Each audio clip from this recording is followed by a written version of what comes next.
Igel argitaletxea da ni editore izan naizen argitaletxea, 1989tik gaur egun arte, gaur 2019 arte, esan beharko dugu.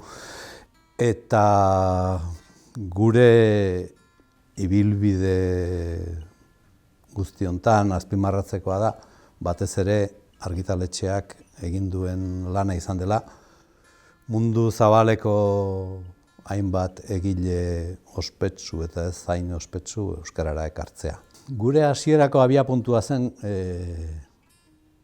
nik eta Joseba Urteaga lankideak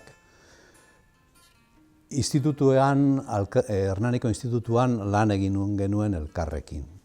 Eta orduan, hango ikaslei eman behar zitzaizkien liburuak irakurtzeko eta euskal literatura asignatura ere bazegoen.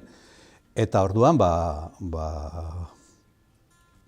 guk agintzen genizkien irakurtzeko, irakurrezazue Saizar Vitoria, egunero hasten delako, edo irakurrezazue Mantzaun Garoa. Eta hori zen gure abiapuntua esan genuen. Guk obra horiek irakurri beharko dira, baina irakurtzaletasuna bultzatzeko beste mota bateko obrak ere behar dira. Gu irakurzale egin baldin bagara, gure gazte denboran, ez da horiek irakurri ditugulako, baizik beste batzuk, eta gazte hauei ere, eman beharko litzaieke olako zerbait, eta abiapuntua hori izan zen. Igela izenarena, beti seguru aski irakurzale eta literaturzale askok Miranderen Igela aldizkariarekin lotzen, eta ni ere haren irakurle izan nintzen nire unibertsitateko denboran. Eta orduan, hark bazuen zera bat, etiketa bat esaten zuena, Euskaldun Heterodoxoen Errebista. Gure argitaletxea nahiko heterodoxoa zen, eman nahi ziolako garrantzi berezia itzulpenari, eta hori kanpotik begiratuta, seguru aski jende askok pentsatu zuen hauek burutik joanak bezala dituk, denok genekien euskaraz gutxi irakurtzen baldin bazen, are zailagoa zela oraindik itzulpenak irakurraraztea. Heterodoxia horri nola batxeko, baina ez genuen horren beste horretan pentsatu baizik. Eta izen bat eman behar zaio eta emango diogu izen hori. Gero, nik a posteriori atera nuen anagrama horren zea bat, irabazi gutxi eta lan asko. Eta orduan horrek zenbaiti gure identidadearen zera bat eman zion. Hemen hauek zertan ari dituk, gutxi gora bera hori da planteamentua. Hasieratik gure asmo garbia zen alde batetik novela beltza edo esaten zaiona, edo enigma novela, edo novela poliziakoa, edo hainbat izenekin ezagutzen den horri eskaini nahi genion nolabaiteko leku berezi xamar bat, eta horrekin batera hori etzen gure planteamentu bakarra. Genuen hainbat obra literatura universalean guk gaztetan seguru aski gaztelaniaz irakurri genituenak, eta nahi genuenak euskal gazteagoek, euskal jende gazteagoek, euskaraz eskura izan zitzaten. Guk hasieratik bi liburu atera genituen 1989an, orduan sortu eta berehala, eta hor markatu nahi izan genuen gure ibilbideko bi bildumaren hildoan ondi joango zen, eta bat zen Sail Beltza eta bestea zen Enigma saila deitu genuena. Sail Beltza zen novela beltza, zerbait zehatz eta espezifiko bezala. Funtsean, Ipar Ameriketako novela eta haren imitazioan edo sortutako novelentzat. Eta hor, idea hori garbi genuen, zerrenda bat ere egina genuen zein nahi genituen argitaratu, eta 25 urtean, 25 klasiko horiek atera genituen. Enigman sail hori lausoagoa zen, baina hor Sherlock Holmesekin abiatu ginen, eta gero bagenekien hori bereizi behar zela Sail Beltzetik, eta gero hor eman diegu lekua Agatha Christie eta horrelakoei. Orduan, horrez gain, noski hori gure ildo bat zen, baina guk nahi genituen literatura unibertsaleko hainbat obra ere argitaratu, eta hor literatura saila irekin genuen, eta hori izan da gure sailik oparoena, aleia. Sail Beltzean 25 atera baditu, hor 60 atera ditugu, ez? Hala ere, beti argitaletxea identifikatu da Sail Beltzarekin, eta Sail Beltzaren gure marka badirudi horri lotua zegoela. Gero, horrez gain, pentsatu genuen gazteentzako zerbait espezifikoa ere behartzela, eta orduan hor mintaka saila ditu genuen zera bat abiarazi genuen, eta 4 horietan mugitu gara, gero beste liburu alboko batzuk edo argitaratu ditugu, baina, horiek irakaskuntzari zuzenduak, Gelabide sail txiki bat egin genuen, edo bertako idazleei enkargatu genien Gabonetako ipuin batzuk idazteko, baina funtsean 4 horietan joan da gure ibilbide osoa. Gurea izan da argitaletxe autogestionatua, alegia, 3 zutabe zituen alde horrek, eta alde grafikoan eta horrelako gauzetan, genuen badugu beste sozio bat, hasieran asko lagundu ziguna alde grafikoan, eta bera ofizioz alde hortakoa zelako, eta berak inprenta bat bazuelako, eta abar.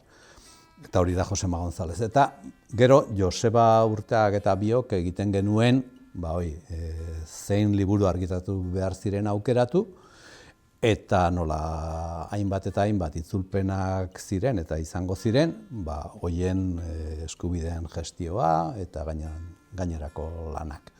Orduan, obrak aukeratu, eta gero itzultzaileak gu geu ginen parte handi batean, baina martxan hasi ahala konturatu ginen beste lankide batzuk gehiago beharko genituela. Hain zuzen ere, gutako bakoitzak bazuelako beste lanbide bat. Ni itzultzailean nintzen eta Joseba Urteaga irakaslea izan da bere denbora guztian. Orduan, behar genituen beste batzuk eta jendea bazegoen inguruan eta aurkitu genuen. Eta hor aurkitu genuen jende klase asko eta batzuk behintzat oso eskuzabalak. Oda, iaia musutruk lan egin dutenak, ez? Horrek asko lagundu digu, noski. Euskararen normalizazioaren parean egin dugu lan, eta pentsa dezakegu esate baterako, gu hasi ginenean, honi itzultzen hasi nintzenean, ez zegoela hiztegi ongi antolatutako bat ere. Eta gero, euskaltzaindiak ere, oinarri batzuk emanak zituen aditzari eta deklinebideari buruz, baina lexikoari buruz ez zegoen ezer. Eta orduan, gu ibili gara, gutxi gora bera, hor emanda zeuden pauta horiekin ibili gara hoietara moldatu nahian eta egokitu nahian, eta eguneratu nahian ere.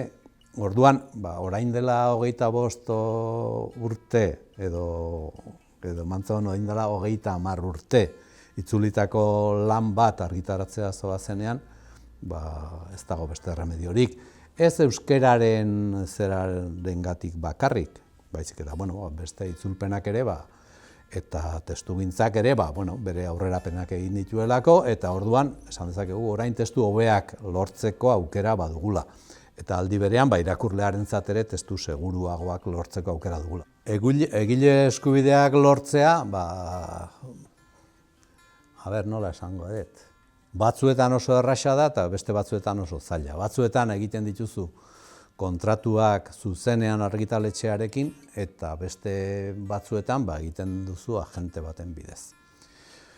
Guk hasieratik, hain idazle urrunak argitaratu nahi genituen, Horace McCoy eta Truman Capote edo, horrelakoak hasi ginen, Carmen Balcells bezalako agente bati, eskatzen eta galdetzen, eta autore honenak badituzuzuk, ez, baina izan ditzake beste honek. Eta orduan, bilatu genituen agenteak, pixkanaka, eta argitaratu behar izan ditugun horientzat, problema hundirik gabe lortu izan ditugu. Kasuren batean, egon da arazoren bat, baina bestela argitu ditugu.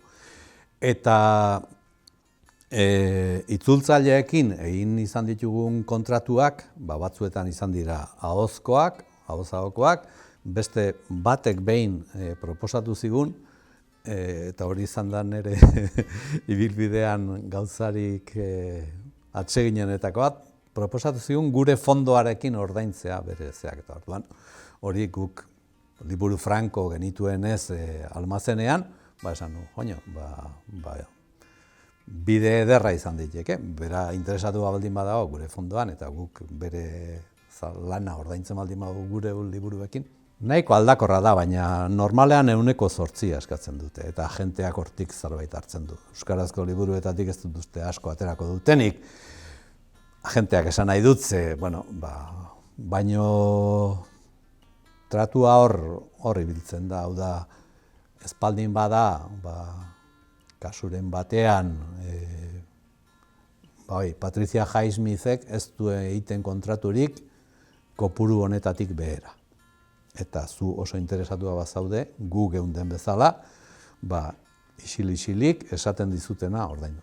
Baina bestela, egiten duzu eskaintza bat, gutxi gora bera faktore horiek kontutan hartuz, eta liburua ze preziotan salduko den, eta horren 8% ze izango litzateken, eta normalean horiek onartzen dira. Banatzaileak arduratzen dira funtsean hortaz, eta zuk saiatu behar duzu horren promozioa nolabait ere egiten.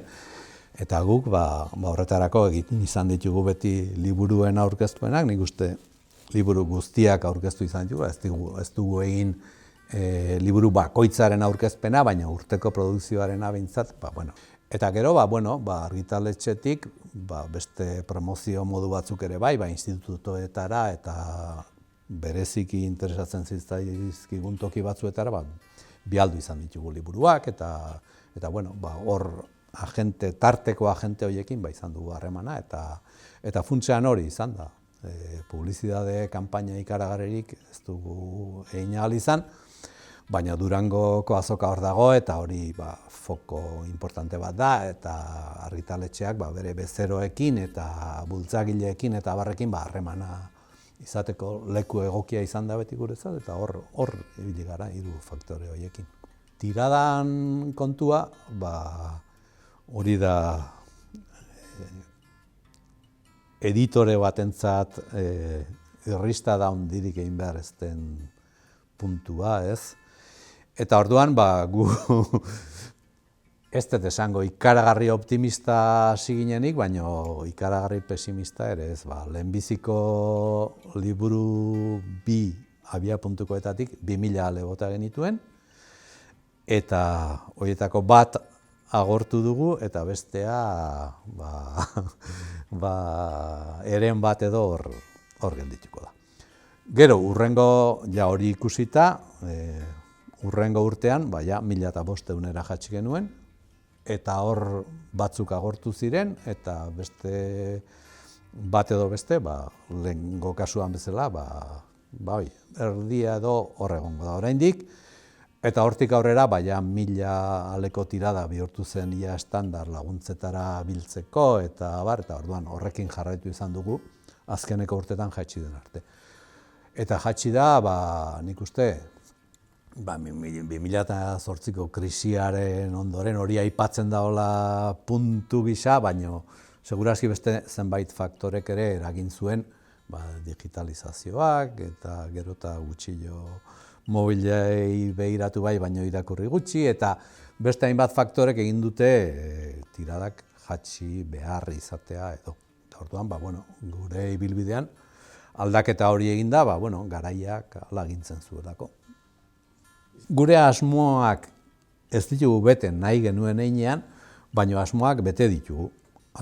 Oro har, nahi gendun ibilbide bat bete, eta hori bete dugu. Eta ahalegina egin dugu, behintzat, literaturaren, normalizazioaren, irakurtzaletasunaren, ez dakit, alde lan egiten, eta eta irakasle jendeari eta beste hainbat irakurleri bidea errazten.